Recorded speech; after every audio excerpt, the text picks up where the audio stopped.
Hi friends, మీరు చూస్తున్న rank farmer area Telugu. Friends, ఈ వీడియోలో ఇక్కడ మనకి బీరకాయ విత్తనాలు అనేది మన బీరకాయ పండిన తర్వాత లోపల ఎలా ఉంటాయి, వాటిని ఎలా ఓపెన్ చేసుకోవాలి, వాటిని ఎలా స్టోర్ చేసుకోవాలి, అవి ఎన్ని సంవత్సరాల వరకు మొలకెత్తాయి అనేది వీడియోలో ఎక్స్ప్లెయిన్ చేస్తాను చూడండి. ఇక్కడ బీరకాయ విత్తనాలు ఏవైతే ఉన్నాయో ఆ బొట్టలు అనేవి అంటామండి, పండినవి. ఆ సీడ్స్ అనేవి ఇందులో ఉన్నాయి, కట్ చేస్తున్నాను చూడండి. మొత్తం లోపల అయితే మనకు బ్లాక్ కలర్లో ఉంటాయి. మనకి బీరకాయ ఎప్పుడైనా సీడ్స్ కోసం ఉంచాలనుకుంటే దాన్ని బాగా ముదిరిన తర్వాత మనం ఇలా ఎండబెట్టేసి బాగా ముదిరిన తర్వాత చెట్టిన పాదు ఏదైతే ఉందో పాదునే ఎండిపోద్దండి. ఎండిపోయి ఇలా తెల్లగా వచ్చేస్తుంది. వచ్చేసిన తర్వాత దాన్ని మనం కలెక్ట్ చేసుకొని ఇలా కట్ చేసుకోవాలి. ఒకవేళ ఇలా కట్ చేయకపోయినా సరే కాయ పలంగా ఏదైతే బొట్ట ఉందో ఎండిపోయింది, దాని పలంగా కూడా మనం స్టోర్ చేసుకోవచ్చు. ఎలకలై కుట్టేకంటూ ఉంటే జాగ్రత్తగా ఇంట్లో స్టోర్ చేసుకోవచ్చు అండి. మనం సీడింగ్ టైంలో కూడా కట్ చేసేవచ్చు అనమాట. ఇవి ఓపెన్ చేసుకోవచ్చు. 4 కంపార్ట్మెంట్స్ అయితే ఉన్నాయండి ఇందులో. చూసారు కదా, 4 భాగాలు అయితే ఉన్నాయి ఈ కాయకి. ఈ 4 భాగాల్లో మనకు వచ్చి దగ్గరగా ఒక 50 నుంచి 60 విత్తనాలు అనేవి ఉన్నాయి. 50 to 60 సీడ్స్ బ్లాక్ కలర్లో ఉన్నాయి కదా, ఇంకా ఎక్కువ ఉండొచ్చు, ఉన్నాయండి. ఇది వచ్చి నేల బీర అండి. మనకి పురాతన కాలం నుంచి పండిస్తున్న రకం అన్నమాట, దేశవాళీ రకం. నేల బీర అని అంటాము.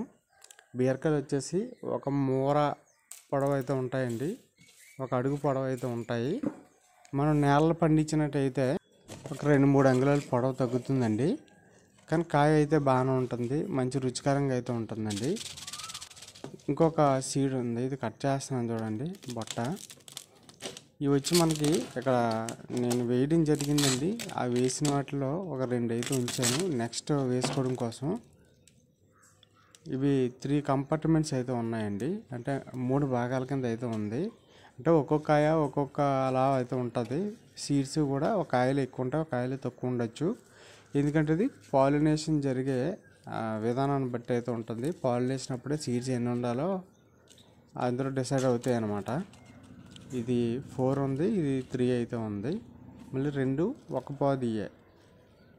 మనకు వచ్చి ఒక విత్తనాలు కట్టేటప్పుడు బాగున్నాయన్నీ సెలెక్ట్ చేసి ఒక 4-5 పాదులు విడివిడిగా కట్టుకోవాలండి. అంటే ఒకే పాది ఒక 10 బొట్టలు, ఒక 8 ఇలా సేకరించే కన్నా విడివిడిగా ఒక పాది ఒక 2 బట్టలు అనుకోండి, ఇంకొక పాది ఇంకొక 2 అలా మనం సేకరించుకోవాలి అన్ని పాదుల నుంచి. అలాగైతే మనకి బాగుంటుంది అనమాట, దిగుబడి కూడా బాగుంటుంది. ఇవి వచ్చి మనం సీడు సేవ్ చేసుకున్న దగ్గర నుంచి, మనం పొందుపరుచుకున్న దగ్గర నుంచి ఒక సంవత్సరం లోపు మనం వేసుకోవాలండి. సంవత్సరం కరెక్ట్గా వేసుకోవాలి. ఈ సీజన్లో సేవ్ చేస్తే నెక్స్ట్ మళ్ళీ ఇదే సీజన్లో సీడ్లింగ్ చేయాలి. అలాంటప్పుడు క్రాప్ అయితే బాగుంటుంది. ఒకవేళ మిస్ అయిపోయినా కానీ ఒక సంవత్సరంన్నరకు అయితే ఇది ఇంకా మొలకెత్తే అవకాశం అయితే ఉంటుందండి. దీన్ని మనం లోకల్లో ఏడాకుల బీర అని అంటాము. ఇది పురాతన విత్తనమే, బాగుంటుంది. ఇప్పుడు ఎక్కడో పల్లెటూరులో మాత్రం ఉన్నాయండి ఇవి. మనకు వచ్చి ఇది ఒక 40 రోజులకి అయితే కాపు అనేది వచ్చేస్తుందండి. మనకి ఒక 80 నుంచి 90 రోజులకి కంప్లీట్ అయిపోద్ది. బాగా కాస్తుంది మనం మంచి ఎరువు ఇచ్చినట్టయితే. మనం ఇక్కడ చూసారు కదా, మీకు ఎలా వేసుకోవాలి. ఇవి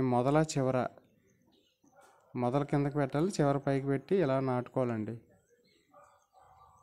ఓకే ఫ్రెండ్స్, వీడియో నచ్చితే లైక్ చేయండి. అలాగే మన ఛానల్లో అగ్రికల్చర్ ప్లేలిస్ట్ ఉంది. ఆ ప్లేలిస్ట్లో ఈ బీర పొదలు నేను వేసానండి, నేల బీర. అవి బాగా ఎలా కాసాయి అనేది మీకు చూపించాను వీడియోస్లోని. ఒకసారి అలా వెతికి చూడండి ప్లేలిస్ట్లోని. మీరు ఎప్పుడైనా పండించుంటే ఏ రకం పండించారు, ఎలా పండించారు అనేది కూడా తప్పకుండా కామెంట్ అయితే పెట్టండి friends. Thank you for watching.